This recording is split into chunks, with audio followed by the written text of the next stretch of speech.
She wanted to become a mother, so she turned her ice cream freezer into a morgue. Today's story might sound insane, but it's 100% true. What makes it even stranger is that the killer in this story didn't have any of the usual backstory. No abuse, no childhood trauma, no mental illness, no violent history. Nothing. Unlike most killers we hear about, this one's motive was purely because she wanted to be a mother. That's it. She just wanted to become a mom, even if it meant killing for it.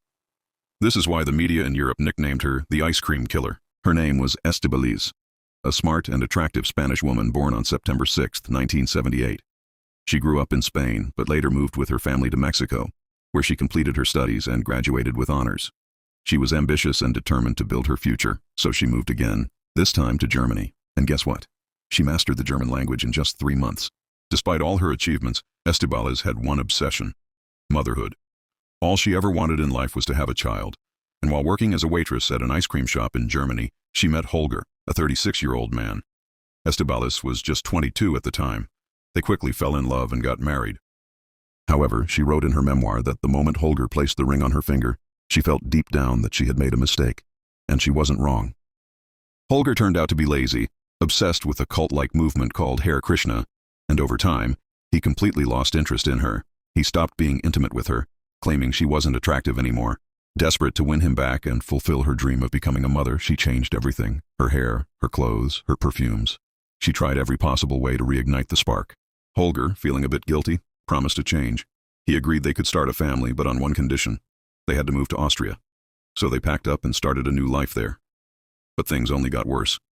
Their relationship fell apart, and they ended up getting divorced. However, Holger refused to leave the house, so they awkwardly continued living under the same roof. Estibaliz opened her own ice cream shop nearby, while Holger spent his days glued to the computer playing games. Years passed, and they barely acknowledged each other's presence. In early 2008, Estibaliz told Holger she had started dating someone new.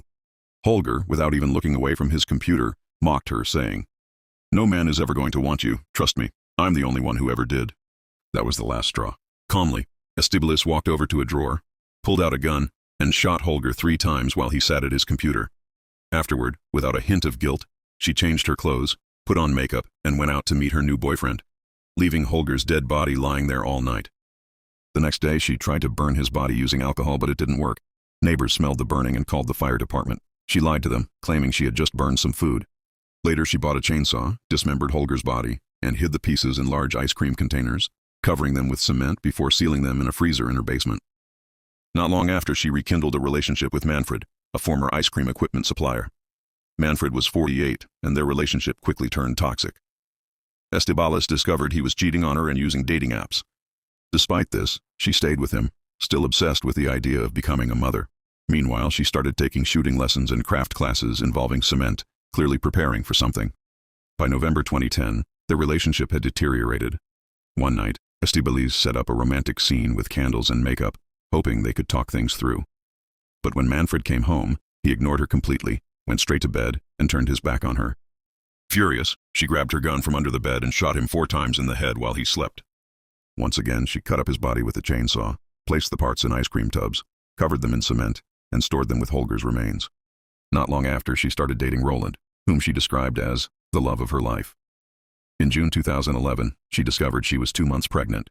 Her long-awaited dream was finally coming true. But just hours after she found out, police showed up at her home. Construction workers doing maintenance in the basement had discovered human remains. When police opened the freezer, they found the dismembered bodies. Estibaliz confessed to everything during interrogation. In 2012, she gave birth to her son while detained in a psychiatric facility. However, the child was immediately taken from her and sent to live with her parents in Spain. Estibaliz later married Roland while she was still in prison. During the trial, she admitted to both murders.